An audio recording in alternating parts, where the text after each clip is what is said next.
ஆண்டவராகிய இயேசு கிறிஸ்துவின் கிருபையும் சமாதானமும் உங்கள் அனைவரோடும் கூட என்றென்றைக்கும் இருப்பதாக. ஏசாயா 11ஆம் அதிகாரம் 2ஆம் வசனம்.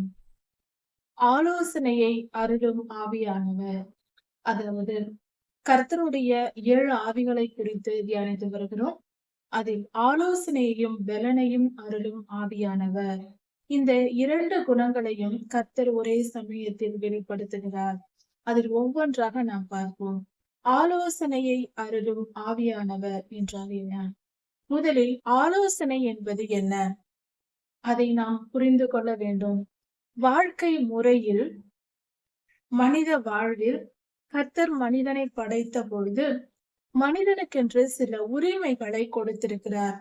ஒரு சட்ட திட்டங்கள், அதாவது ஒரு மனிதனை சுற்றி ஒரு வட்டம் போட்டது போல அவனுக்கென்று ஒரு எல்லையை நியமித்து வைத்திருக்கிறார்.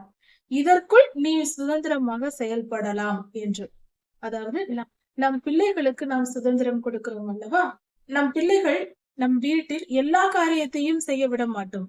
ஆனால் உரிமையாக அவர்களாக சில காரியங்களை செய்யலாம்.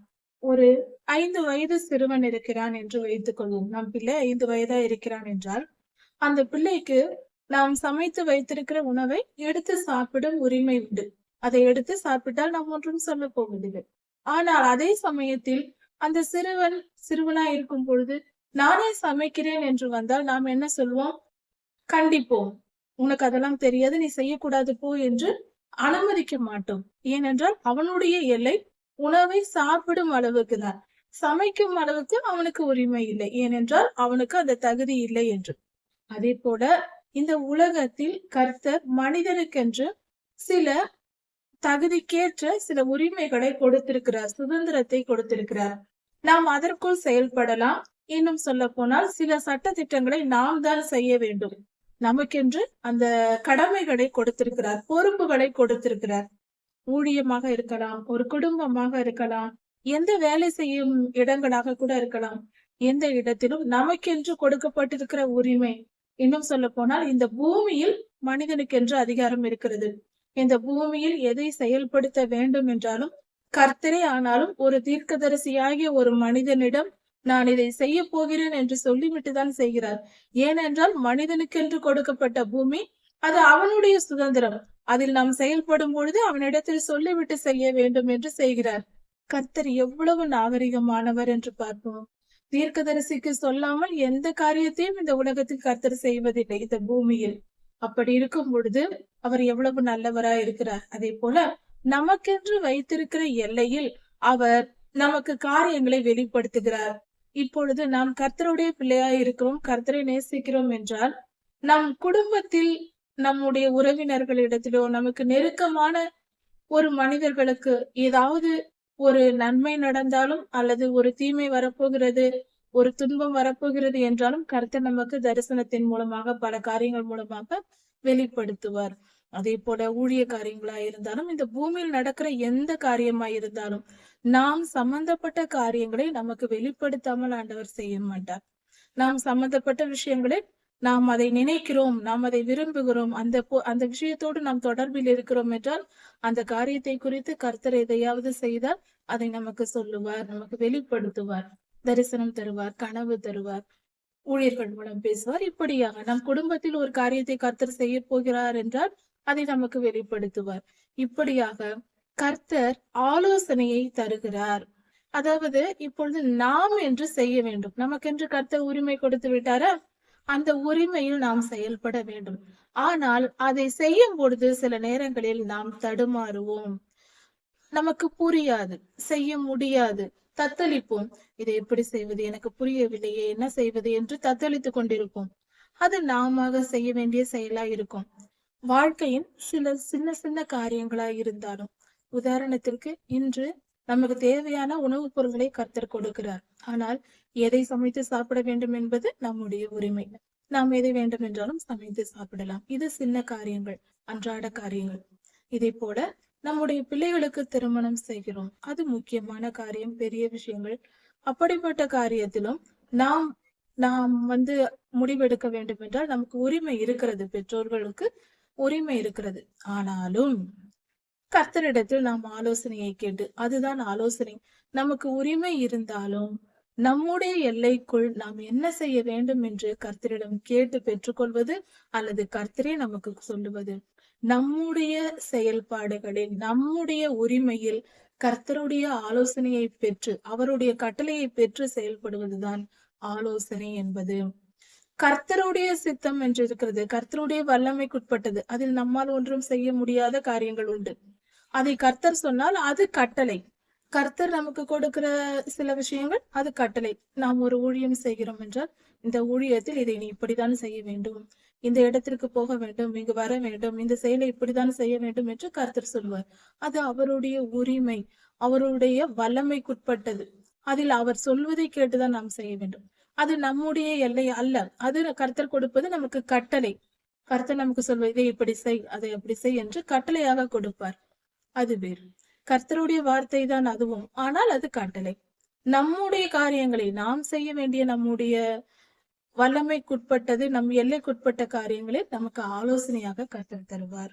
அதையும் நாம் கட்டளையாக நினைத்து கீழ்ப்படிந்து செயல்படுவதே சிறந்தது. அதாவது இப்படிப்பட்ட வார்த்தைகளை மீறும் போது, கட்டளையை மீறினால் அதற்கு பெரிய தண்டனை வரும். ஆலோசனையை மீறலாம் என்று பொருள் அல்ல. மீறினாலும் அதனால் நாம் தான் அந்த முடிவை ஏற்படுத்திக் கொள்கிறோம். நியாய தீர்ப்பை நாமே ஏற்படுத்திக் கொள்வது போல இருக்கும். ஆலோசனையை கேட்டு நடந்தால் நாம் இன்னும் செழிப்பாக இருக்கலாம். இல்லை என்றாலும் மிகப்பெரிய தண்டனை, கர்த்தர் கோபம் கொண்டு அடிப்பார் என்று சொல்வதை விட நாமாக தண்டனை வரும்படி தவறு செய்து அதன் மூலம் வரும் பலனை அனுபவிக்க நேரிடும். ஆனால் கட்டளையை மீறினால் அதற்கு மிகப்பெரிய தண்டனை உண்டு. இப்படியாக கர்த்தருடைய ஆலோசனையை நாம் தெரிந்து கொள்ள வேண்டும். கர்த்தர் எப்படி ஆலோசனை தருவார்? யாக்கோபு ஐயாவின், அதாவது இஸ்ரவேல் என்று பெயரிடப்பட்ட யாக்கோபு, அவர் பிறப்பில் யாக்கோபு என்று பெயரிடப்பட்டார். அவருக்கு கர்த்தர் இஸ்ரவேல் என்று பெயரிட்டார். 12 கோத்திரத்தை தெரிந்து கொண்டார். அவருடைய பிள்ளைகளை தம்முடைய ஜனமாக ஏற்படுத்தி கொண்டார். உலகெங்கும் இருக்கிற கர்த்தருடைய பிள்ளைகள் இன்று இஸ்ரவேலர்கள் என்று அழைக்கப்படும்படியாக அவரை கர்த்தர் தெரிந்து கொண்டார். இப்படிப்பட்ட பரிசுத்தமான ஒரு மனிதனாக இஸ்ரவேல் இருந்தார். கர்த்தரால் நேசிக்கப்பட்ட, கர்த்தருடைய வழி நடத்துதலின்படி வாழ்ந்த மனிதராய் அவர் இருக்கிறார். அப்படிப்பட்ட இஸ்ரவேல் என்னும் பரிசுத்தவானின் வாழ்க்கையை பார்க்கும் பொழுது அங்கு மிகுந்த ஆச்சரியமான பல காரியங்கள் இருக்கிறது. கர்த்தர் ஒவ்வொரு அடியிலும், ஆபிரகாம் ஐயா முதல், ஆபிரகாம் ஐயா, அவரது குமாரன் ஈசாக்கு, அவரது குமாரன் இஸ்ரவேல், இவர்கள் சந்ததியையே கர்த்தர் ஆலோசனை தந்து ஒவ்வொரு அடியாக, ஒரு அடி அவர்கள் எடுத்து வைத்தாலும், காலால் எடுத்து வைத்தாலும் அதற்கு கர்த்தருடைய ஆலோசனையின்படியே செய்யும்படியாக வழி நடத்தினார். அதாவது ஆபிரகாம் ஐயாவுடைய தகப்பனான தேராகு தம்முடைய சொந்த ஜனத்தை விட்டு புறப்பட்டு வந்தார். ஆனால் பாதியில் நின்று விட்டார். ஆபிரகாம் ஐயா தொடர்ந்து கர்த்தருடைய வழிகளில் நடந்தார். ஈசாக் ஐயாவை பெற்றார். ஈசாக் ஐயா யாக்கோபு எனும் இஸ்ரவேல் ஐயாவை பெற்றார். இஸ்ரவேல் ஐயா 12 கோத்திர பிதாக்களை சாராள் அம்மாவிடம் பெற்றார். இப்படியாக அவர்கள் வம்சம் வந்தது. அவர்களே கர்த்தருடைய ஜனம் எனப்பட்டார்கள். கர்த்தர் இந்த சந்ததியை ஆசீர்வதித்தார், ஆசீர்வதித்துக் கொண்டிருக்கிறார், என்றும் ஆசீர்வதிப்பார். அப்படிப்பட்ட சந்ததி வேறு யாரும் அல்ல, நாம் தான். கர்த்தருடைய பிள்ளைகள் ஒவ்வொருவரும் இஸ்ரவேலர்களாய் இருக்கிறோம். இப்படி இருக்க கர்த்தர் நம்முடைய வழி நடத்துதல், நம்மை வழி நடத்துவது, அன்று நம்முடைய முற்பிதாக்களான ஆபிரகாம் ஐயா, ஈசாக் ஐயா, யாக்கோபு ஐயாவை எப்படி வழி நடத்தினாரோ அதே போல இன்றும் நமக்கு ஆலோசனை தந்து வழி நடத்துகிற தேவனாய் இருக்கிறார். எப்படி அவர்களுக்கு ஆலோசனை கொடுத்தார் என்று பார்ப்போம். ஆபிரகாம் ஐயா புறப்பட்டது முதல் ஒவ்வொரு இடத்தில் புறப்பட சொல்லி அவரை, ஆபிரகாம் ஐயா நடந்து செல்லும் இடமெல்லாம், அவர் கால் மிதிக்கும் தேசமெல்லாம் உனக்கு நான் கொடுப்பேன் என்று சொல்லி அவரை தொடர்ந்து பாதுகாப்பாய் வழிநடத்தி வந்தது கர்த்தரே. கர்த்தருடைய ஆலோசனைகள் ஆபிரகாம் ஐயா நடந்த ஒவ்வொரு நடையிலும், ஒவ்வொரு அடி எடுத்து வைப்பதிலும் இருந்தது. அவர் போகும் இடமெல்லாம் கர்த்தர் ஆலோசனை தருவார். இதை இப்படி செய்ய வேண்டும், அதை அப்படி செய்ய வேண்டும் என்று. அதை கேட்டு கேட்டு செய்துதான் ஆபிரகாம் ஐயா வந்தார். அதே போல ஈசாக் ஐயாவும், அதே போல யாக்கோபு என்னும் இஸ்ரவேல் ஐயாவும். இஸ்ரவேல் ஐயா லாபானுடைய வீட்டில் இருக்கும் பொழுது, அப்பொழுது அவருக்கு ஒரு துரோகம் நேரிடுகிறது. 10 முறை லாபான் ஆடுகளை சம்பளத்தை மாற்றுகிறார். லாபானுக்கும் இஸ்ரவேலுக்கும் ஆடுகள் பிரிக்கப்படுகிறது கூலியாக. அதாவது அவர் மேய்த்து கொடுக்கும் சம்பளமாக இஸ்ரவேலையாவுக்கு கொடுக்கப்படுகிறது, யாக்கோபையாவுக்கு. அப்பொழுது யாக்கோபையா எதை சம்பளமாக சொல்லுகிறாரோ அதே போலவே அதிக குட்டிகளை ஆடுகள் போடுகிறது. அதாவது கர்த்தர் யாக்கோபையாவை ஆசீர்வதித்ததினால் அவருக்கு அதிக லாபம் வரும்படி ஆசீர்வதிக்கிறார். இதை பார்த்து பொறாமைப்பட்டு லாபன் மாற்றிக்கொண்டே இருக்கிறார். அவரது மாமனார் மாற்றி மாற்றி மாற்றி 10 முறை சம்பளத்தை மாற்றுகிறார். ஒவ்வொரு முறையும் பல வேதனைகளோடு எவ்வளவாய் துன்பப்பட்டிருப்பார் யாக்கோபையா. அப்படிப்பட்ட துன்பத்தில் இருக்கும் பொழுது கர்த்தர் ஆலோசனை தந்து இந்த இடத்தை விட்டு புறப்பட்டு போ என்று சொல்லுகிறார். ஒவ்வொரு முறையும் ஒவ்வொரு நேரத்திலும் சூழ்நிலைகளிலும் கர்த்தர் ஆலோசனை தந்து வழி நடத்துகிறார். ஒரு நெருக்கமான ஒரு சூழ்நிலை உருவாகும் போது பொதுவாக கர்த்தருடைய பிள்ளைகள் வாழ்க்கையில் அவர்கள் இருக்கும் இடத்தில், அவர்கள் தங்கி இருக்கிற இடத்தில் ஒரு நெருக்கமான சூழ்நிலை உருவாகுகிறது என்றால் அவர்கள் புறப்பட போகிறார்கள் என்று பொருள். ஆபிரகாமையாவின் வாழ்க்கையிலும் அப்படியே நடந்தது, யாக்கோபையாவின் வாழ்க்கையிலும் நடந்தது. யாக்கோபையா லாபானுடைய வீட்டில் இருக்கும் பொழுது 10 முறை அவர் சம்பளத்தை மாற்றி மாற்றி யாக்கோபையாவின் பொறாமைப்பட்டு, அதாவது என்ன நடந்தது என்றால், ஆடுகளை சம்பளத்திற்கு மேய்த்து கொடு என்று லாபான் ஐயா தன் மருமகனான யாக்கோபிடம் கேட்கிறார். யாக்கோபையா, நான் மேய்த்து தருகிறேன், எனக்கு கூலியாக புள்ளியும் வரியும் கருப்பும் உள்ள செம்மறி ஆடுகளையும் புள்ளியும் வரியும் இருக்கிற வெள்ளாடுகளையும் நான் எடுத்துக்கொள்கிறேன், மற்றதெல்லாம் உம்முடையதா இருக்கட்டும் என்று கூலி பேசி அவர்கள் ஒப்பந்தம் செய்து யாக்கோபையா மேய்க்க ஆரம்பிக்கிறார். அதாவது லாபான் ஐயா மாமனாருடைய ஆடுகளை. அப்படி மேய்க்கும் போது என்ன நடக்கிறது என்றால், இவர் சம்பளமாக எதை சொன்னாரோ, யாக்கோபையா சம்பளமாக எப்படிப்பட்ட ஆடுகள் என்று சொன்னாரோ அதே போல குட்டிகளையே கர்த்தர் போடும்படி ஆசீர்வதித்தார். இப்படி கர்த்தருடைய ஆசீர்வாதம் இருந்ததினால் லாபான் ஐயாவினுடைய அந்த நிறங்கள் உள்ள ஆட்டுக்குட்டிகள் கொஞ்சமாக பிறந்தன. ஆனா யாக்கோபையாவுக்கு சேர வேண்டிய அந்த புள்ளி வரி கருப்பு இருக்கிற ஆடுகள் எல்லாம், அந்த குட்டிகள் எல்லாம் அதிகமாய் கிடைத்தது. அப்படி என்றால் இவருக்கு அதிக பலன் கிடைத்து கொண்டே இருக்கிறது. இதை பார்த்ததும் லாபான் ஐயா, இந்த முறை எனக்கு இது வேண்டும், இந்த மாதிரி நிறம் உள்ளது எனக்கு வரட்டும் என்று சொல்லுகிறார். அப்படி சொல்லும் போது எதை யாக்கோபையா தெரிந்து கொள்கிறாரோ அதெல்லாம் அவருக்கு ஆசீர்வாதமாய் கர்த்தர் ஆசீர்வதித்து அவருக்கு பெருக பண்ணுகிறார். இப்படி 10 முறை லாபான் சம்பளத்தை மாற்றி மாற்றி பார்க்கிறார். ஆனால் எத்தனை முறை பார்த்தாலும் யாக்கோபையாவின் ஆசீர்வாதத்தை எடுக்க முடியவில்லை. அவரை கர்த்தர் ஆசீர்வதித்துக் கொண்டே இருந்தார்.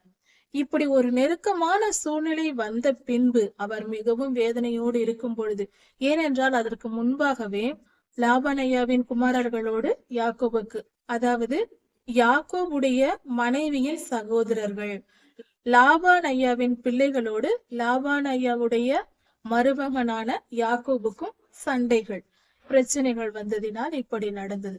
இப்படி பல நெருக்கங்கள் யாக்கோபையாவுக்கு லாபான் வீட்டில் நடக்கிறது. அப்படி நடந்ததின் நிமித்தம் அவர் புறப்பட்டு போக சொல்லி கர்த்தர் அனுப்புகிறார். இது கர்த்தர் தந்த ஆலோசனை, நீ புறப்பட்டு போ, என்னுடைய சித்தம் வேறாயிருக்கிறது, இந்த இடத்தில் இருந்தது போதும் என்று சொல்லுகிறார். அதே போல இவர் சம்பாதித்தது, மனைவிகள், பிள்ளைகள் எல்லாவற்றையும் எடுத்துக்கொண்டு இஸ்ரவேல் புறப்பட்டு செல்லுகிறார் லாபானை விட்டு. இதிலிருந்து நாம் பார்க்க வேண்டியது, கர்த்தர் அங்கங்கு ஆலோசனையை தந்து அவரை வழி நடத்துகிறார். யாக்கோபையா போகும் இடமெல்லாம் நீ இப்படி போ, இங்கே இரு, இங்கே தங்கு, இங்கே இருக்காதே என்று எல்லா இடத்திலும் கர்த்தருடைய ஆலோசனை ஆபிரகாம் ஐயாவுக்கும் வருகிறது, யாக்கோபையாவுக்கும் வருகிறது, ஈசாக் ஐயாவுக்கும் வந்து கொண்டே இருக்கிறது. இப்படி கர்த்தர் தொடர்ந்து 3-4 தலைமுறைகளாக அவர்களுக்கு ஆலோசனை தந்தே வழி நடத்தி வந்திருக்கிறார். இப்படி கர்த்தருடைய ஆலோசனை என்பது கர்த்தருடைய பிள்ளைகளுக்கு சொந்தமானது. நாம் கர்த்தருக்கு பரிசுத்தமாய் வாழும் போது, கர்த்தருடைய வழிகளில் நாம் நடக்கும் பொழுது, கர்த்தர் இப்படியாக நமக்கு ஆலோசனை தந்து அருமையாக நம்மை வழி நடத்துகிறார். ஆலோசனை என்பது கர்த்தருக்கு பரிசுத்தமாய் கர்த்தரை நம்பி இருக்கிறவர்களுக்கு தான் கிடைக்கும். இதில் என்ன காரியம் என்றால், கர்த்தர் மற்றவர்களுக்கு ஆலோசனை தர நினைத்தாலும் அவர்களிடம் பேசினாலும் அவர்களால் அதை புரிந்து கொள்ள முடியாது. இந்த கர்த்தருடைய 7 ஆவிகளும் கர்த்தருக்கு பிரியமாய் நடக்கிற மனிதர்கள், கர்த்தருக்கு கீழ்ப்படிந்து நடக்கிறவர்களுக்கே கிடைக்கும். எல்லோருக்கும் பொதுவானது கிடையாது. ஏனென்றால் கர்த்தருடைய ஆவியானவர் ஒரு மனிதன் மேல் இறங்க வேண்டும் என்றால் அந்த மனிதனுக்குள் பொல்லாத ஆவிகள் இருக்கக்கூடாது. பொல்லாத ஆவிகளோடு அந்த மனிதனுக்கு சம்பந்தம் இருக்கக்கூடாது. அப்படி இருந்தால் அது செயல்படாது. இருள் இருக்கிற இடத்தில் பரிசுத்த ஆவியானவர் வந்து தங்க மாட்டார். அப்படி அவர் வந்து தங்க வேண்டும் என்றால் அந்த இருள் விலக வேண்டும். அதை விலக்கி விட்டுதான் பரிசுத்த ஆவியானவர் அங்கு வருவார். ஒரு மனிதன் இருளை பற்றி கொண்டிருந்தால் பரிசுத்த ஆவியானவர் விலகி விடுவார். இதற்கு ஆதாரம் சவுல் ராஜாவின் வாழ்க்கையை பார்க்கலாம். அவர் பரிசுத்தமாய் கர்த்தருக்கு பிரியமாய் வாழ்ந்த வரைக்கும், பரிசுத்த ஆவியானவர் அவரோடு இருக்கும் வரைக்கும் பொல்லாத ஆவி தொடரவில்லை. ஆனால் பரிசுத்த ஆவியானவர் அவர் பாவம் செய்த பின்பு விலகிவிட்டார். பொல்லாத ஆவிகள் சவுலை ராஜாவை ஆண்டு கொண்டது. இதை நாம் வேதத்தில் பார்க்கிறோம். இப்படியாக பரிசுத்த ஆவியானவர் ஒரு இடத்தில் இருந்தால் அங்கு பொல்லாத ஆவிகள் இருக்க முடியாது. இப்படியாக இந்த 7 ஆவிகளும் பரிசுத்தமான கர்த்தருடைய மனிதர்கள் மேல்தான் இது தங்கியிருக்கும். இதை பெற வேண்டும் என்றால் நாம் எந்தவித பொல்லாத ஆவிகளுக்கும் இருதயத்தில் இடம் கொடுக்க கூடாது. பரிசுத்தமாய் வாழ வேண்டும். அப்பொழுதுதான் பரிசுத்த ஆவியானவரின் வழி நடத்துதல் நமக்கு கிடைக்கும். கர்த்தருடைய இந்த ஆலோசனை, அவர் கொடுக்கும் ஆலோசனையை நம்மால் கேட்க முடியும். அதை பெற்றுக்கொண்டு நம்மால் செயல்பட முடியும். கர்த்தருடைய ஆலோசனைகள் என்பது உலக வாழ்க்கையிலும் இவ்வுலக வாழ்க்கையிலும் பரலோகத்தை சென்றடைவதற்காக இருந்தாலும் சரி, இவ்வுலகத்தின் காரியங்களாக இருந்தாலும் சரி, ஊழியத்தின் காரியங்களாக இருந்தாலும் சரி, எல்லாவற்றிலும் கர்த்தருடைய ஆலோசனை நமக்கு வெற்றியை பெற்று தரும். வாழ்வில் வெற்றி பெற கர்த்தருடைய ஆலோசனைகள் மிக மிக முக்கியம். அது நம் வாழ்க்கையை சுலபமாக்கிவிடும். கர்த்தர் பெரியவராய் இருக்கிறார், மகா பெரியவராய் இருக்கிறார். அவர் நமக்கு ஆலோசனை தந்து, அதாவது ஆலோசனை என்பது ஞானம் உள்ளவரிடத்திலிருந்து கிடைக்கும் போது அது எப்படிப்பட்ட பொக்கிஷமா இருக்கிறது. இப்பொழுது ஒரு மனிதரிடம் நாம் போய் ஒரு விஷயத்திற்காக ஆலோசனை கேட்கிறோம் என்றால் அந்த மனிதனுக்குரிய ஞானத்தினால்தான் ஆலோசனை தருவார். உதாரணத்திற்கு, நாம் ஒரு படிப்பு படிக்க வேண்டும், அதாவது கல்லூரி படிப்பில் சேர வேண்டும் என்றால், சிறு பிள்ளைகள், வாலிப பிள்ளைகள் கல்லூரி படிப்பில் முதலில் சேர போகிறார்கள். அப்பொழுது ஆலோசனை கேட்பார்கள். என்ன படிப்பை படிக்கலாம், எதை படித்தால் நல்லது என்று கேட்பார்கள் அல்லவா? அது போல ஒரு ஆலோசனையை போய் ஒரு படிக்காத ஒரு மனிதனிடம் போய் கேட்டால் அந்த மனிதனால் என்ன சொல்ல முடியும்? அந்த மனிதனுக்கு படிப்பறிவே கிடையாது. ஆனால் கல்லூரி படிப்பை பற்றி கேட்டால் அவர் ஒன்றும் சொல்ல முடியாது. அதே போல அந்த யார் கேட்க வேண்டுமோ அந்த கல்லூரியில் சேர வேண்டிய அந்த மாணவன் தன்னுடைய நண்பர்களை போய் கேட்டால் அந்த நண்பர்களுக்கு என்ன தெரியுமோ, தன்னுடன் படிக்கும் மாணவர்களுக்கு என்ன தெரியுமோ அதை தான் அவர்கள் சொல்வார்கள். ஆனால் அதே மாணவன் தன் ஆசிரியரிடம் போய் கேட்டால், கல்லூரி படிப்பில் நான் என்ன படிக்க வேண்டும், எது சிறந்தது என்று கேட்டால் அந்த ஆசிரியர் சொல்லும் பதில், ஆலோசனை மிக சிறந்ததாய் இருக்கும். இதை நாம் எல்லோரும் ஒப்புக்கொள்வோம். அது போலதான் நம் வாழ்க்கையை படைத்த சர்வ வல்லமையுள்ள தேவன் நமக்கு ஆலோசனை கொடுத்தால் அது எப்படியாக இருக்கும்? மிக மிக சிறந்ததாக, மிக சரியானதாக இருக்கும். மற்ற மனிதர்களின் ஆலோசனையை கேட்பதோ, மற்ற புத்தகங்களை படித்து நாம் வாழ்க்கையில் முடிவெடுப்பதோ, பலருடைய நண்பர்கள் சொல்வதையும், நமக்கு பிடித்த மனிதர்கள் யார் இருக்கிறார்களோ அவர்கள் சொல்வதை கேட்டு நாம் நடப்பது என்பது சிறந்ததாக இருக்காது. எந்த முடிவு எடுத்தாலும் கர்த்தரிடத்தில் கேட்டு எடுக்கும் பொழுது அந்த கர்த்தருடைய ஆலோசனையானது நமக்கு மிக மிக சிறந்ததாய் இருக்கும். ஆசிரியரை கேட்டு கல்லூரி படிப்பில் சேர்வதை போல நன்கு படித்தவர்களால் நல்லபடியான படிப்பை பற்றி சொல்ல முடியும். அதே போல வாழ்க்கையை உருவாக்கியவரால் இந்த உலகத்தையும் மனிதனையும் மனித வாழ்வையும் சிருஷ்டிகர்த்தாவாகிய கர்த்தரிடத்தில் நாம் கேட்கும் போது அவர் தரும் ஆலோசனைகள் மிக சிறந்ததாய் இருக்கும். அப்படிப்பட்ட ஆலோசனையை பெற்று நாம் செயல்படும் பொழுது அது நம் வாழ்க்கையில் எல்லா காரியத்திலேயும் நமக்கு வெற்றியை பெற்று தரும். அதனால் கர்த்தருடைய ஆலோசனையை நாம் பெற்றுக்கொள்ள வேண்டும். அதற்கு கர்த்தருடைய ஆலோசனையை அருளும் ஆவியானவரை நாம் பெற வேண்டும். எப்படி பெறுவது? நாம் பரிசுத்தமாய் வாழ முயற்சி செய்ய வேண்டும். அதாவது பரிசுத்த வாழ்வு என்பது நாம முயற்சி செய்ய வேண்டியதும் கூட, கர்த்தர் நமக்கு தருவதும் கூட. கர்த்தர் ஒரு மனிதனை தெரிந்து கொண்டு தம்முடைய நாமத்தை அந்த மனிதனுக்கு வெளிப்படுத்தி ரட்சிக்கும் பொழுது, முதலில் கர்த்தர் தான் நம்மை ரட்சித்து மீட்டுக் கொள்கிறார். நாம் கர்த்தருக்கு பிள்ளைகள் ஆகிறோம். அதன் பின்பு நாம் பரிசுத்தமாய் வாழ நம் ஆத்துமாவை சரிப்படுத்த வேண்டும். அதாவது நம் ஆத்துமாவை, அதில் இருக்கிற கரைதிரைகளை அகற்றி பரிசுத்த வாழ்வு வாழ அதை திசை திருப்ப வேண்டும், அதை சுத்திகரிக்க வேண்டும். அது நம்முடைய பொறுப்பு. அதை எப்படி செய்வது? நாம் வேதத்தை தியானிக்கும் போது பரிசுத்த ஆவியானவர் நமக்குள் வந்து நம் ஆத்துமாவில் இருக்கிற துர்குணங்கள், கெட்ட குணங்கள் எல்லாவற்றையும் எடுத்து போடுவார். வேத வசனங்கள் அந்த காரியத்தை செய்யும். வேத வசனங்கள் என்பது பரிசுத்த ஆவியானவராய் இருக்கிறார், கர்த்தருடைய ஜீவனாய் இருக்கிறது. அதனால் அந்த ஜீவனுள்ள வார்த்தைகள் நமக்குள் வரும் பொழுது நம் ஆத்துமாவை அது சுத்திகரிக்கும். அதைதான் பரிசுத்த ஆவியானவர் என்று சொல்லுகிறோம். அவர் நமக்குள் வருவார். ஒவ்வொரு வசனம் படிக்கும் பொழுதும் பரிசுத்த ஆவியானவர் நமக்குள் வருவார். தினந்தோறும் நம் வேதத்தை தியானிக்கும் பொழுது, கர்த்தருடைய வார்த்தைகளை நாம் தியானிக்க தியானிக்க நமக்குள் ஆண்டவர் வருவார், ஆசீர்வதிப்பார். அதனால் நாம் சுத்திகரிக்கப்படுகிறோம், பரிசுத்தமாகிறோம், நம் ஆத்துமா பரிசுத்தம் அடையும். அதனால் இப்படிப்பட்ட நல்ல விஷயங்களை நாம் தெரிந்து கொள்ள வேண்டும். ஆலோசனையை அருளும் ஆவியானவரை நாம் பெற்றுக்கொள்ள வேண்டும். அப்பொழுது நம்முடைய செயல்கள் சிறந்ததாக, வெற்றி பெறத்தக்கதாக, நம் வாழ்வை சரியான பாதையில் நடத்தி செல்ல நம்மால் முடியும். அதற்கு உகந்ததாக மாறும். நமக்கு கர்த்தர் தரும் ஆலோசனை நமக்கு வெற்றியை பெற்று தரும். நம் வாழ்வின் எந்த காரியமா இருந்தாலும் அதில் கர்த்தருடைய ஆலோசனையை கேட்டு நடப்பது நமக்கு சிறந்தது. இது என் விருப்பம் தானே, என்னுடைய இஷ்டம் தானே, நான் எப்படி வேண்டுமென்றாலும் முடிவெடுப்பேன் என்று சொல்லக்கூடாது. நம்முடைய விருப்பத்தில் கர்த்தர் செயல்படுவதற்கு பெயர்தான் ஆலோசனை. நம்முடைய விருப்பத்தில் கர்த்தர் தரும் கட்டளை தான் ஆலோசனை. அது நமக்கு சொந்தமானது. நம்முடைய விருப்பம், நம்முடைய சுதந்திரம், அதை கர்த்தரிடத்தில் ஒப்படைத்து நாம் அவரிடத்தில் அர்ப்பணித்து, ஆண்டவரே இந்த எல்லைக்குள் நீர் வந்து என்னை ஆளுகை செய்யும் என்று அழைப்பதுதான் முழுமையான அர்ப்பணிப்புள்ள வாழ்க்கை. இதை எனக்கு நீர் சுதந்திரமாய் கொடுத்து விட்டீர், அதனால் நான் என் இஷ்டம் போல். அதாவது இன்னும் சுலபமாக புரிய வேண்டும் என்றால், நம்முடைய ஒரு 10 வயதில் நம் வீட்டில் பிள்ளை இருக்கிறான் என்று வைத்துக் கொள்வோம். அந்த பிள்ளைக்கு நாம் ஒரு 1000 ரூபாய் பணத்தை கையில் கொடுத்து, 10 வயது பையனுக்கு 1000 ரூபாய் பணத்தை கொடுத்து, நீ உனக்கு விருப்பமானதை வாங்கிக்கொள் என்று சொல்லுகிறோம் என்றால், அந்த பிள்ளைக்கு நாம் அதில் சுதந்திரம் கொடுக்கிறோம். இதுதான் கர்த்தர் நமக்கு கொடுக்கிற சுதந்திரம்.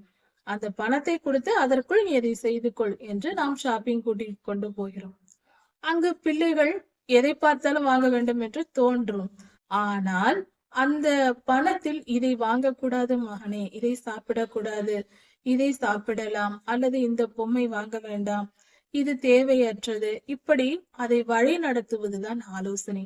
அந்த பிள்ளையின் எல்லைக்குள் சென்று நாம் வழி நடத்துவது, அதுதான் ஆலோசனை. ஒரு நல்ல கீழ்ப்படிந்த பிள்ளை, அந்த பிள்ளையினிடத்து சுதந்திரத்தை நாம் கொடுத்திருந்தாலும் என்ன செய்யும்? அம்மா நீங்கள் சொல்வதை நான் கேட்கிறேன், இதை வாங்கி கொள்ளட்டுமா, அதை வாங்கி கொள்ளட்டுமா என்று கேட்கும். அப்படி கீழ்ப்படிந்த பிள்ளைகள் அப்படி செய்யும். சில பிள்ளைகள் என்ன செய்யும்? என்னிடம் பணம் கொடுத்து விட்டாய் அல்லவா, நீ போ, நான் எனக்கு வேண்டியதை நானே வாங்கி கொள்கிறேன் என்று சொல்லும். இது சற்று கீழ்ப்படியாத பிள்ளைகள் செய்கிற காரியம். கீழ்ப்படுகிற பிள்ளைகள், அம்மா இது எனக்கு நன்றாக இருக்கிறது, பிடித்திருக்கிறது, இதை நான் வாங்கி கொள்ளலாமா என்று நம்ம இடத்தில் அனுமதி கேட்போம். எந்த பிள்ளையை நாம் அதிகம் நேசிப்போம்? நாம் சுதந்திரம் கொடுத்திருந்தாலும் ஆனாலும் இதை வாங்கி கொள்ளட்டுமா என்று நம்மிடம் அனுமதி கேட்கிற அந்த பிள்ளையை, நம்முடைய ஆலோசனையை எதிர்பார்க்கிற பிள்ளையினிடத்தில் நமக்கு அதிக அன்பு ஏற்படும் அல்லவா? அப்படிதான் நம் பிள்ளைகள் இருக்க வேண்டும் என்று எல்லா பெற்றோர்களும் விரும்புவோம். அப்படிதான் நம்முடைய ஆண்டவரும் நமக்கு சுதந்திரம் கொடுத்திருக்கிறார். ஆனாலும் அவரிடத்தில் கேட்டு அந்த சுதந்திரத்திற்குள் அவரை அழைத்து, நீர் சொல்லும் சுவாமி என்று சொல்வதுதான் தாழ்மை. அந்த தாழ்மை நமக்கு கர்த்தருடைய ஆலோசனையை பெற்றுத்தரும், வாழ்வில் வெற்றியையும் பெற்றுத்தரும். இப்படிப்பட்ட ஆலோசனைகள் என்பது எதற்கு கொடுக்கப்படுகிறது?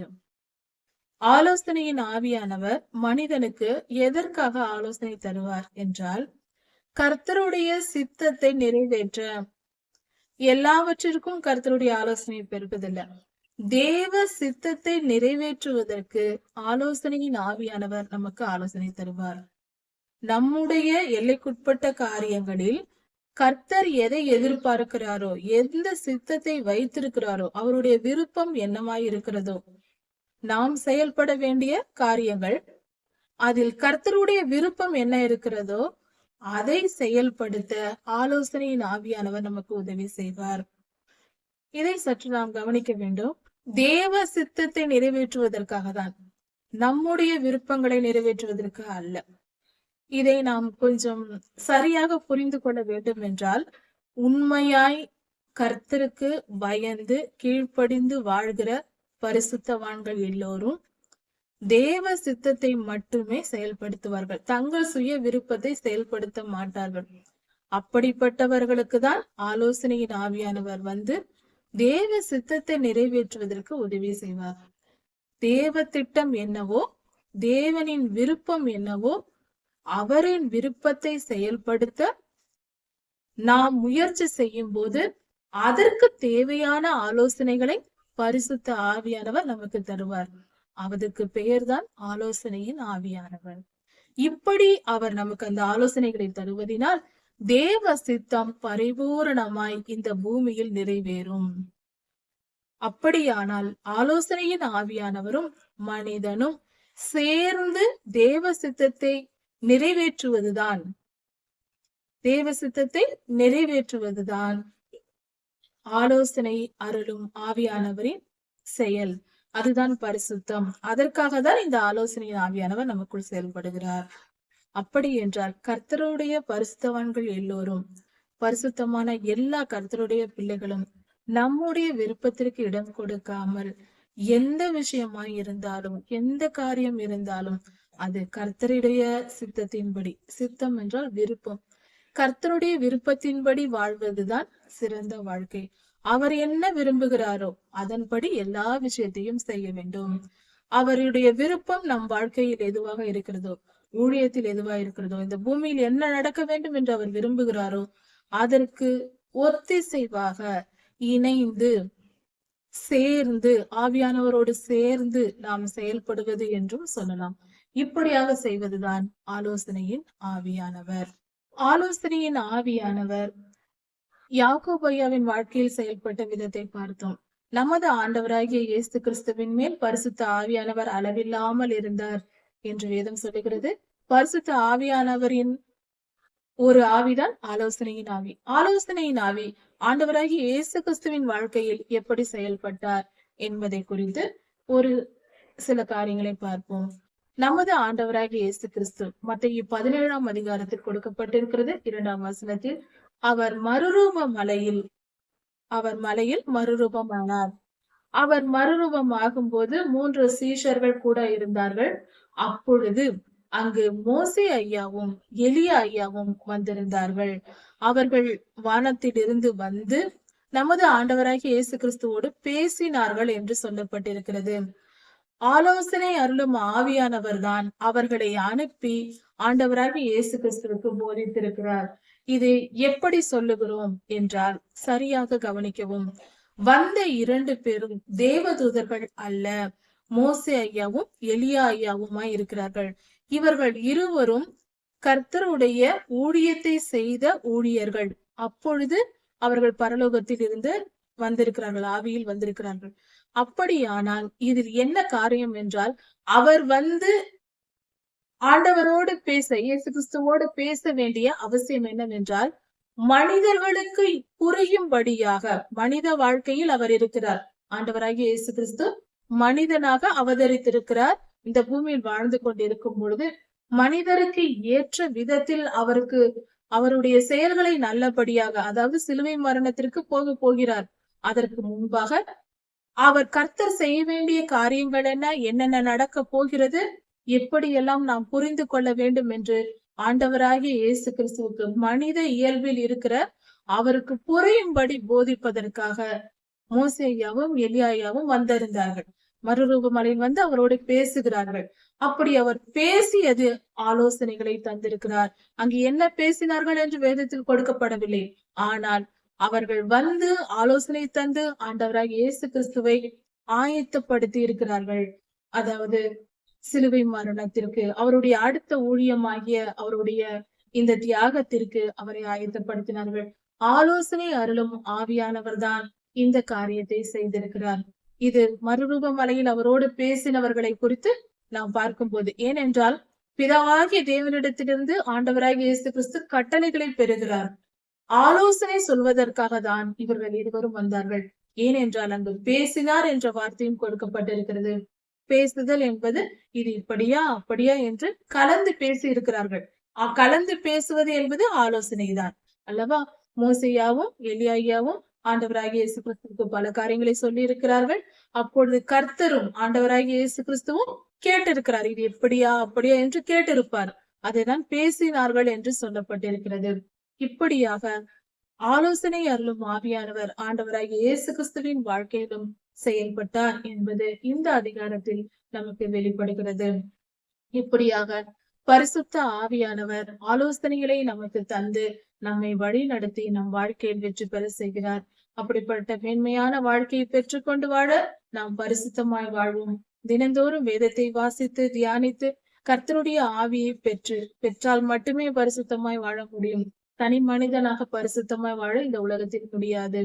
இப்படியாக கர்த்தருடைய 7 ஆவிகளையும் பெற்று ஆலோசனையின் ஆவியையும் பெற்று நாம் பரிசுத்தமாய் வாழ்ந்து கர்த்தருடைய ராஜ்யத்தில் சேர்வோம். இவ்வுலக வாழ்க்கையில் பாவமில்லா பரிசுத்த வாழ்வு வாழ்ந்து தேவ சித்தத்தை முழுமையாய் நிறைவேற்றி முடிப்போம். ஏசாயா 11ஆம் அதிகாரம் 2ஆம் வசனம்.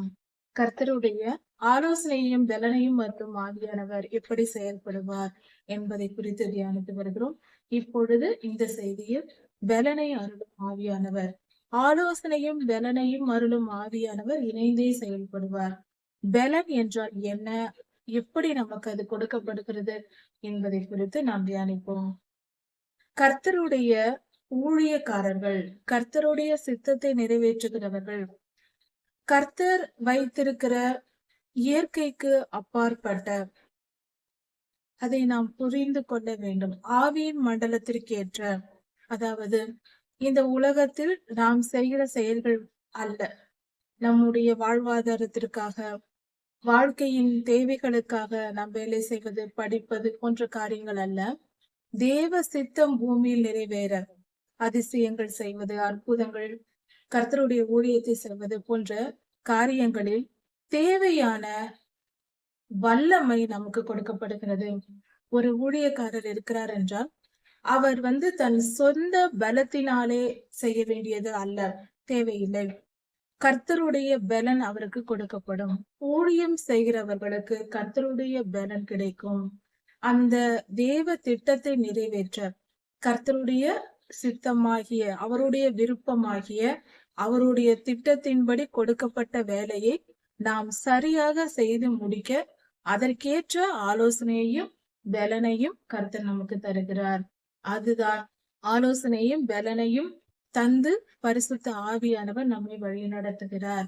அந்த ஆலோசனையும் பலனையும் அருளும் ஆவி, அதாவது நாம் ஏற்கனவே பார்த்தோம், இந்த வேத பகுதியை தியானிக்கும் பொழுது நம் மனதில் மனோரா ஆசரிப்பு கூடாரத்தில் வைக்கப்பட்ட குத்து விளக்கை நினைவில் வைத்துக் கொள்ள வேண்டும். கீழே கிண்ணம் இருக்கும், அதன் மேல் அந்த குத்து விளக்கில் முதல் 2 கிளைகளும் ஞானத்தையும் உணர்வையும் அருளும் ஆவியானவரை குறிக்கும். அதற்கு அடுத்தது ஆலோசனையும் பலனையும் அருளும் ஆவியானவரை குறிக்கும். இது படிப்படியாக தான் நமக்கு கொடுக்கப்படுகிறது, ஒரே நேரத்தில் அல்ல. இது ஒரே தடியாக அல்ல. எப்படி எண்ணெய் அடியிலிருந்து கொஞ்சம் கொஞ்சமாக மேலே வருமோ, தீபத்திற்கு எரிவதற்கு போகுமோ, அது போல முதல் 2 கிளைகளும் ஒரே நேரத்தில் பிரியும், 2 பக்கமும் அந்த மனோரா குத்து விளக்கில். அது போல ஞானத்தையும் உணர்வையும் அருளும் ஆவியானவர் ஒரு மனிதனுக்கு கொடுக்கப்பட்டு அந்த மனிதன் செயல்பட ஆரம்பிப்பார், ஒரு ஊழியக்காரர். அதற்கு அடுத்ததாக முக்கியமாக இன்னொரு காரியத்தையும் நாம் தெரிந்து கொள்ள வேண்டும். இந்த மனோரா குத்து விளக்கானது ஆசரிப்பு கூடாரத்தில் பரிசுத்த ஸ்தலத்தில் வைக்கப்பட்டிருந்தது. பரிசுத்த ஸ்தலத்தில் வலது புறத்தில், நாம் இங்கிருந்து வெளியிலிருந்து போகும்போது நமக்கு இடது புறத்தில் வைக்கப்பட்டிருந்தது. அதாவது அதன் பொருள் என்னவென்றால் பரிசுத்த ஆவியானவரை குறிக்கும். பரிசுத்த ஆவியானவர் தீபமாய் அங்கிருந்து ஒளி தருவார் ஆசரிப்பு கூடாரத்தில். இதை நன்கு கவனித்துக் கொள்ள வேண்டும். பரிசுத்த ஸ்தலத்தில் எல்லோரும் நுழைய முடியாது. பரிசுத்த ஸ்தலத்திற்குள் போக தகுதியுடையவர்கள் யார் என்று வேதம் நிர்ணயித்து கொடுத்திருக்கிறது. அவர்களே போக வேண்டும். அவர்கள் யார் என்றால், அவர்கள் பிறப்பினால் லேவி கோத்திரத்தால் பிறந்திருக்க வேண்டும். லேவி கோத்திரத்தில் பிறந்தவர்களிலும் கர்த்தரால் அபிஷேகம் பண்ணப்பட்ட ஆசாரியர்களாய் இருக்க வேண்டும். ஆசாரிய பணி செய்கிறவர்கள் மாத்திரமே பரிசுத்த ஸ்தலத்திற்குள் போக முடியும். மற்றவர்கள் பிரகாரத்தில் வெளியே பலிபீடத்தின் அடியில் தான் இருக்க வேண்டும். எல்லோரும் உள்ளே போய்விட முடியாது. அதாவது இன்றைய திருச்சபை என்று சொல்ல போனால், இன்று உலகெங்கும் இருப்பது பலிபீடம் தான். திருச்சபை என்பது பலிபீடம். பலிபீடத்தின் அடியில் நாம் எல்லோரும் போகலாம், வரலாம், தவறில்லை. திருச்சபையில் எல்லா இடத்திலும் நாம் போகலாம். பொதுவாக எல்லா மனிதர்களும் போகலாம், அதில் தவறில்லை. ஏனென்றால்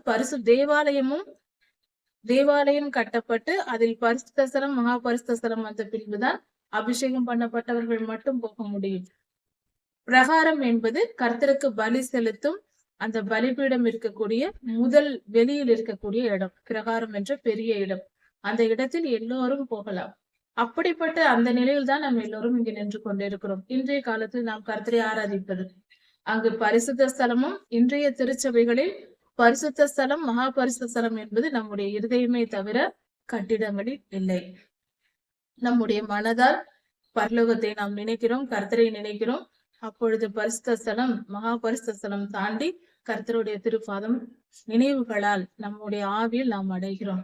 மாம்சத்தின்படி நாம் பிரகாரத்தில் தான் இருக்கிறோம். சரி, இப்பொழுது ஒரு காரியம் நன்கு தெரிந்து கொள்வோம். ஆசரிப்பு கூடாரத்தில் கர்த்தருடைய ஊழியர்கள் தான் செல்ல முடியும். அங்குதான் மனோராய் வைக்கப்பட்டிருக்கிறது. அங்குதான் அந்த குத்து விளக்கின் வெளிச்சம் கிடைக்கிறது. அப்படி என்றால் இந்த பரிசுத்த ஆவியானவரின் 7 ஆவிகளும் ஊழியர்களுக்கு கொடுக்கப்படக்கூடிய அபிஷேகமாய் இருக்கிறது. கர்த்தர் அதனால்தான் எல்லா ஆசீர்வாதங்களும் எல்லா மனிதருக்கும் கிடைக்க வேண்டும் என்ற கர்த்தருடைய ஆண்டவராகிய இயேசு கிறிஸ்துவின் விருப்பம் அதுவாய் இருந்ததினால்தான் எல்லா மனிதர்களும் இந்த காரியத்தை பெற்றுக்கொள்ள வேண்டும். அதனால்தான் கர்த்தர் சொன்னார், உயிர்த்தெழுந்து பரமேறி செல்லும் அந்த நேரத்தில் கர்த்தருடைய வார்த்தை உலகெங்கும் போய் சகல ஜனத்திற்கும் சுவிசேஷத்தை அறிவித்து அவர்களை எனக்கு சீஷராக்குங்கள் என்று சொன்னார். எந்த மனிதனும் ரட்சிக்கப்பட்டு ஒரு சராசரியாக இன்று நாம் விசுவாசி என்று ஒரு பெயர் வைத்திருக்கிறோம். அந்த பெயருக்குள் கட்டுப்பட்டு நிற்கக்கூடிய ஜனங்கள் ஒருவரும் இருக்கக்கூடாது என்பதே கர்த்தருடைய சித்தமாயிருக்கிறது. விசுவாசி என்று அந்த நிலையிலேயே யாரும் நின்று விடக்கூடாது. எல்லோரும் விசுவாசி என்றால் முதலில் விசுவாசிக்க தொடங்குகிறோம். அந்த விசுவாசத்தின் முடிவு ஊழியமா இருக்க வேண்டும். அது வளர்ந்து கொண்டே போக வேண்டும். அதனால் கர்த்தர் அந்த இடத்தில் நிறுத்தாமல் எல்லாரையும் சீஷராக்குங்கள் என்று சொல்லி இருக்கிறார்.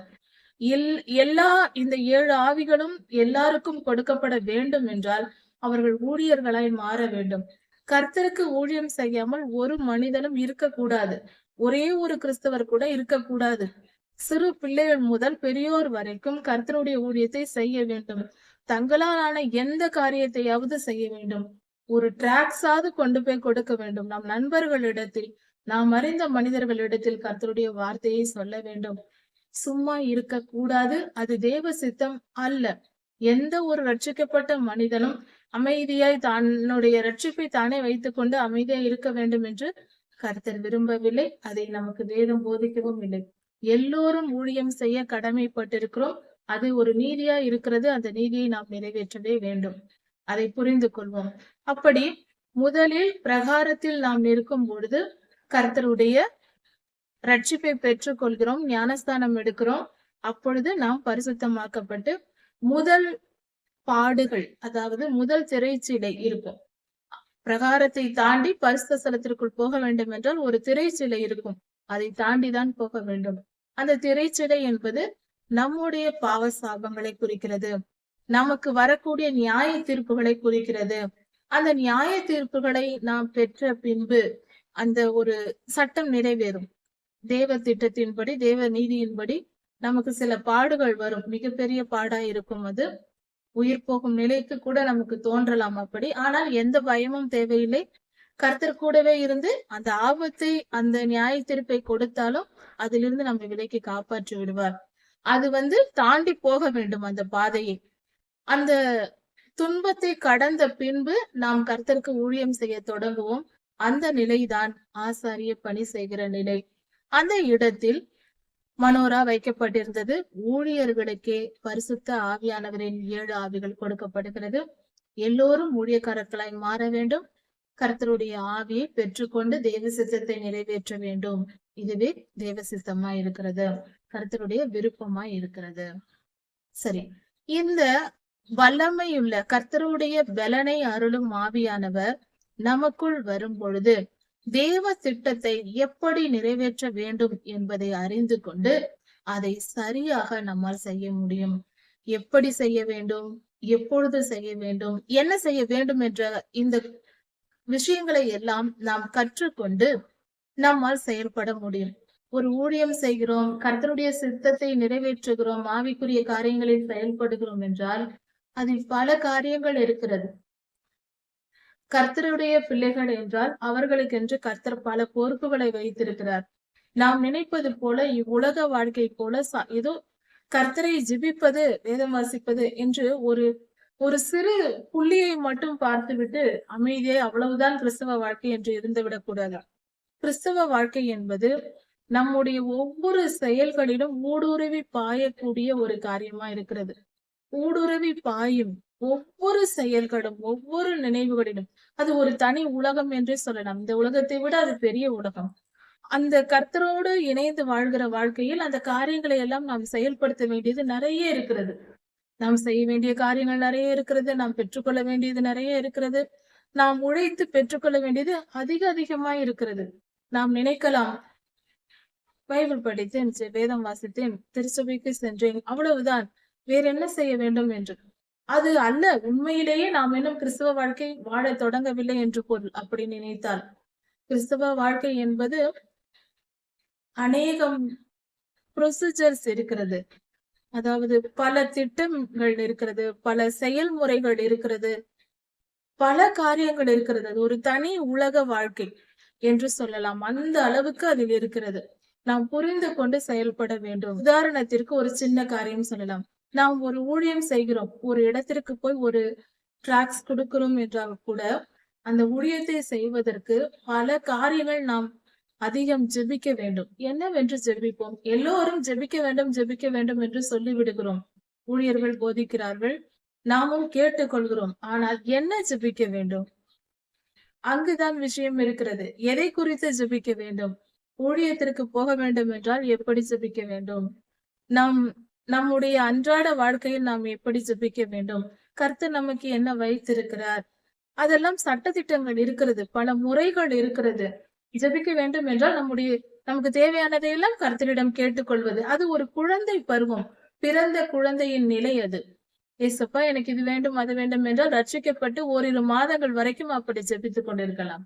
அதன் பின்பும் அப்படியே இருக்கக்கூடாது. நமக்கென்று சில வழிமுறைகள் இருக்கிறது. ஆவிக்குரிய யுத்தம் செய்ய வேண்டும். அது எப்படி செய்வது? ரட்சிப்புக்கு ஏதுவாக பலரை நடத்த நாம் அதிகமாய் ஜெபிக்க வேண்டும். எப்படி ஜெபிக்க வேண்டும்? விண்ணப்ப ஜெபம் எப்படி செய்வது? யுத்த ஜெபம் எப்படி செய்வது? நாம் பல ஜெபிப்பதற்கு முன்பு, ஒரு ஊழியத்திற்கு போவதற்கு முன்பு நாம் செய்ய வேண்டிய ஜெபம் என்ன? இப்படி பல காரியங்கள் இருக்கிறது. இதையெல்லாம் நாம் கற்றுக்கொண்டு நாம் கர்த்தரிடத்தில் வேதம் வாசித்து நாம் அமர தொடங்கினால், ஜெபிக்க தொடங்கினால், கர்த்தருக்கு காத்திருக்க தொடங்கினால், அப்படி என்றால் மன வாஞ்சையோடு வேதம் வாசிக்கவும் ஜெபிக்கவும் ஆசையோடு நாம் தொடங்கினால், அப்பொழுது பரிசுத்த ஆவியானவர் நமக்கு எல்லாவற்றையும் போதிப்பார்.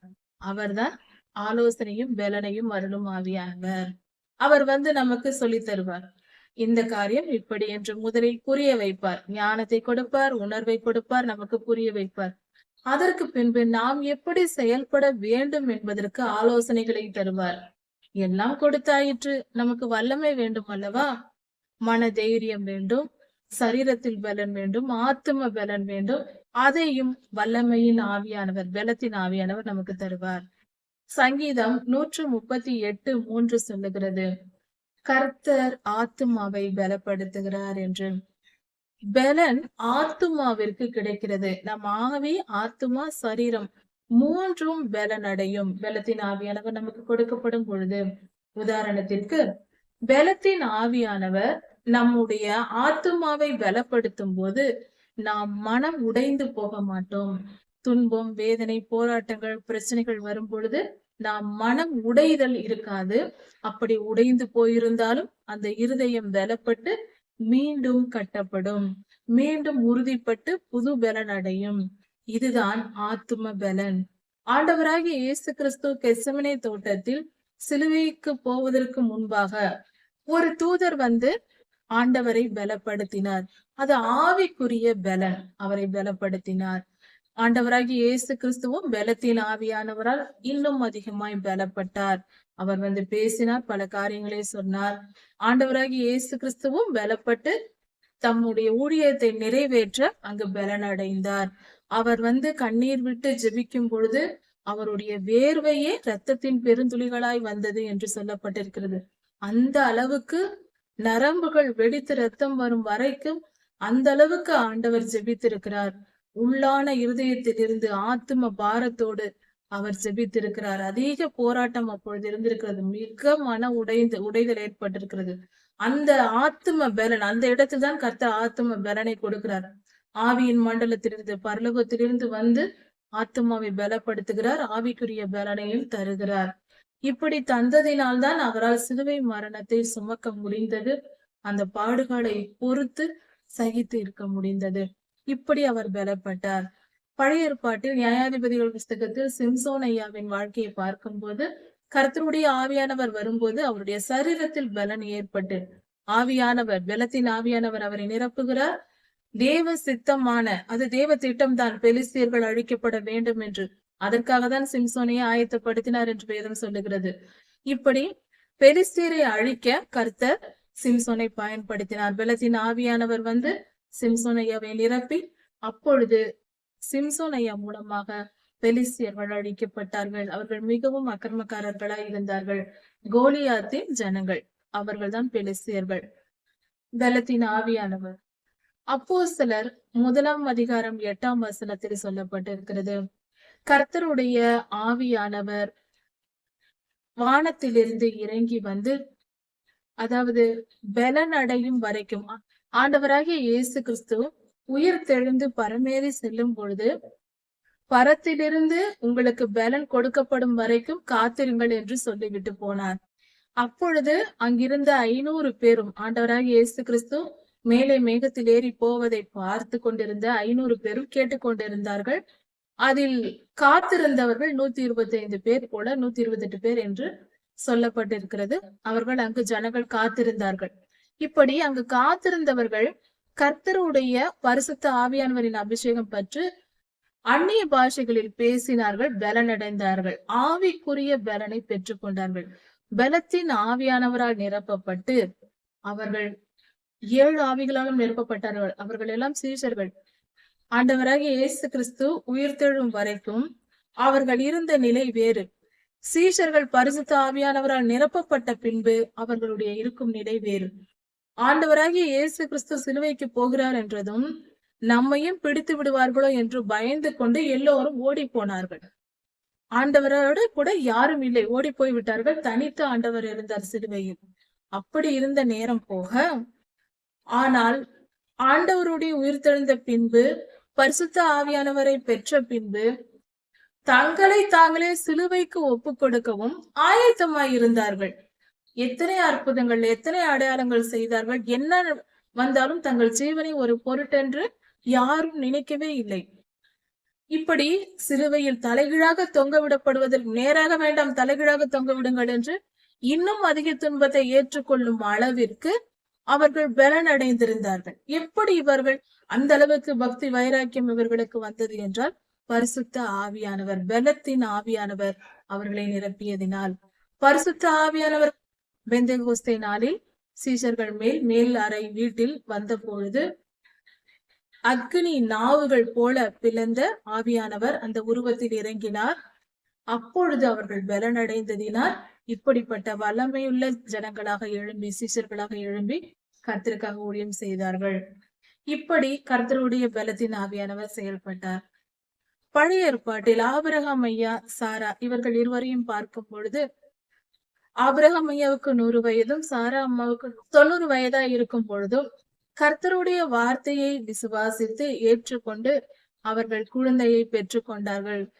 90 வயதில் ஒரு பெண் குழந்தையை பெற்றெடுப்பது என்பது எவ்வளவு பெரிய காரியம். அந்த அளவுக்கு புது பலன் அடைந்து தன் இழந்த பலனை மீண்டும் பெற்று சாரா அம்மா குழந்தை பெற்றெடுத்தார்கள். அதற்கு காரணம் பரிசுத்த ஆவியானவரின் பலனே. அவர்கள் சரீரத்தை கர்த்தர் பலப்படுத்தினார். ஆபிரகாம் ஐயாவுக்கும் சாரா அம்மாவுக்கும் கர்த்தர் சரீரத்தில் பலனை கொடுத்தார். அந்த வயதில் குழந்தை பெற்றெடுத்து ஈசாக்கை வளர்த்தார்கள். ஈசாக்கு ஐயா நமக்கு அப்படி கிடைத்தார். அவரது குமாரன் தான் யாக்கோபு எனும் இஸ்ரவேல், அவர்களின் வம்சம் தான் என்று உலகெங்கும் இருக்கிற கிறிஸ்தவர்கள் இஸ்ரவேலர்கள். இந்த காரியம் எபிரேயர் 11:11 சொல்லப்பட்டிருக்கிறது. எகிப்திலிருந்து இஸ்ரவேலர்கள் புறப்பட்ட பொழுது என்ன நடந்தது? அவர்கள் புறப்பட்டார்கள். புறப்பட்டு ஒரு சில மாதங்களுக்குள்ளாக கர்த்தரின் ஆலோசனையின்படி மோசே ஐயா ஒரு 12 கோத்திரத்தாரை தெரிந்து கொண்டு, ஒவ்வொரு கோத்திரத்திலும் ஒவ்வொருவரை தெரிந்து கொண்டு, நாம் கானானுக்குள் பிரவேசிக்க அங்கு எப்படி இருக்கிறது என்று உளவு பார்த்து வர சொல்லும்படி 12 பேரை அனுப்பினார்கள். அதில் 2 பேர் யோசுவா ஐயாவும் காலேப் ஐயாவும். 12 பேர் போனார்கள். நல்ல செய்தியை வந்து சொன்னவர்கள் 2 பேர், மற்ற 10 பேரும் பயந்தார்கள், அங்கு போகக்கூடாது என்று சொன்னார்கள். கானான் தேசத்திற்குள் போகக்கூடாது, ஆபத்து என்று சொன்னார்கள். 2 பேர் மட்டும் தேவ சித்தத்தின்படி அவர்கள் நல்ல காரியத்தை சொன்னார்கள், போகலாம் என்று சொன்னார்கள். அவர்களில் காலேபும் ஒருவர். இப்படி அவர் சுற்றி பார்க்க போன போது காலேபுக்கு 40 வயதாய் இருந்தது. அதற்கு பின்பாக மோசே ஐயாவின் மரணத்திற்கு பின்பாக இஸ்ரவேலர் கானானுக்குள் பிரவேசித்தார்கள். பிரவேசித்து அங்கு போய் தேசங்களை பங்கிட்டு கொண்டார்கள். இதையெல்லாம் செய்து முடிக்கும் போது 45 வருடங்கள் முடிந்திருந்தது. இப்பொழுது யோசுவா ஐயாவுக்கு 85 வயதாயிருந்தது. அந்த சமயத்தில் காலேப் ஐயா வந்து யோசுவாவிடம் பேசுகிறார். மோசே ஐயா சொன்னது போல எனக்கு சேர வேண்டிய தேசத்தை பங்கிட்டு கொடுங்கள் என்று. அப்பொழுது அவர் ஒரு வார்த்தை சொல்லுகிறார். நான் 40 வயதில் கானானை சுற்றி பார்க்க போனேன். அப்பொழுது எனக்கு இருந்த பலன் இப்பொழுது எனக்கு 85 வயதாகிறது. இன்றும் எனக்கு அதே பலன் இருக்கிறது என்று சொன்னார்.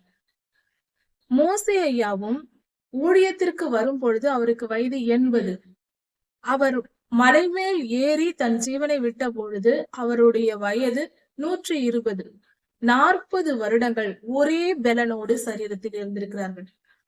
ஆபிரகாம் ஐயா, சாரா அம்மா, யோசுவா ஐயா, காலேப் ஐயா, மோசே ஐயா இவர்கள் எல்லோரும் சரீரத்தில் ஒரு குறைவும் இல்லாமல் 40 வருடங்கள் 100 வருடங்கள் என்று இருந்திருக்கிறார்கள்.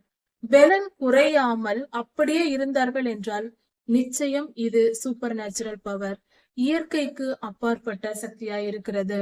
இப்படிப்பட்ட பலனை யார் கொடுத்தார்? பரிசுத்த ஆவியானவர். பரிசுத்த ஆவியானவர், ஆலோசனையும் பலனையும் அருளும் ஆவியானவர் அவர்களுக்குள் இருந்ததினால் அவர்கள் சரீரத்தில் பலப்பட்டு, ஏனென்றால் இவர்கள் எல்லோரும் கர்த்தருக்கு ஊழியம் செய்தவர்கள். அவர்களுடைய ஊழியத்தில் கர்த்தர் பலன் தந்தார். அதாவது பலன் என்பது ஒரு மனிதனுக்கு சரீரத்தில் பலன் கொடுக்கப்படுகிறது, ஆவியில் பலன் கொடுக்கப்படுகிறது, ஆத்மாவில் பலன் கொடுக்கப்படுகிறது. கர்த்தருடைய வார்த்தையை புரிந்து கொள்ள நமக்கு பலன் கொடுக்கப்படுகிறது, ஆவிக்குரிய பலன் தரப்படுகிறது. கர்த்தருடைய சித்தத்தை, அவருடைய விருப்பத்தை அறிந்து கொள்ள, தெரிந்து கொள்ள நமக்கு ஞானம், உணர்வு போன்ற காரியங்கள் கொடுக்கப்பட்டு நாம் பலப்படுகிறோம். அறிவில் பலப்பட்டு இருந்தால்தான், ஞானத்தில் பலப்பட்டு இருந்தால்தான், துளியோண்டு அல்ல, பெரிய ஞானம் வேண்டும். தேவ சித்தத்தை, திட்டத்தை அறிய வேண்டும் என்றால் அதிக ஞானம் தேவை. அந்த ஞானத்தை பெறுவதற்கு பலத்தின் ஆவியானவர் நமக்கு தருகிறார். ஊழியத்தை குறித்தும், ஊழியத்தின் காரியங்களை எப்படி செய்ய வேண்டும் என்பதை குறித்தும், கர்த்தருடைய அபிஷேகத்தை குறித்தும், இப்படி பல ஆவிக்குரிய காரியங்களை நமக்கு கற்றுத் தருவதற்கும் நம் ஆவியை பலப்படுத்துகிறார். பலத்தின் ஆவியானவர் நமக்கு உதவுகிறார். ஊழியம் செய்வதற்கும் அவர் பலன் தருவார். ஊழியத்தை குறித்து கற்றுக்கொள்வதற்கும் அவர் பலன் தருகிறார். நாம் என்ன செய்ய வேண்டும் என்பதை குறித்து தெரிந்து கொள்வதற்கும், ஆரம்பத்தில் என்ன ஊழியம் செய்ய வேண்டும் அதற்கும் அதை புரிந்து கொள்வதற்கும் பலன் நமக்கு தேவை. அதாவது அறிவுக்குரிய பலன், உணர்வுக்குரிய பலன், சரீரம், ஆத்மா எல்லாவற்றிலும் பலன். அப்படி என்றால் ஒரு சுலபமாக புரிந்து கொள்வதற்கு ஒரு திடீரென்று ஒரு வல்லமை, எல்லாவற்றிலும் உற்சாகம், ஒரு வல்லமை நமக்கு கொடுக்கப்படுகிறது. இதனால் நாம் பெரிய காரியங்களை நம்மால் செய்ய முடியும். நம்முடைய அறிவு பெருகி போகும், நம்மளுடைய சரீர பலன் பெருகி போகும், நம்முடைய மன சந்தோஷம் பெருகி போகும். முக்கியமானது இது. அதாவது மன நிம்மதியும் சந்தோஷமும் ஒரு மனிதனை உற்சாகப்படுத்தி செயலை செய்ய வைக்கும். எவ்வளவு சரீரத்தில் பலன் இருந்தாலும், ஞானம் இருந்தாலும், மனம் சந்தோஷமா இல்லாமல் துக்கம் அடைந்தால் நாம் உடைந்து போவோம், சோர்ந்து போவோம். அதுதான் ஆத்தும பலன். அதைதான் சங்கீதம் 138:3 சொல்லப்பட்டிருக்கிறது, ஆத்துமாவை பலப்படுத்துவார் என்று.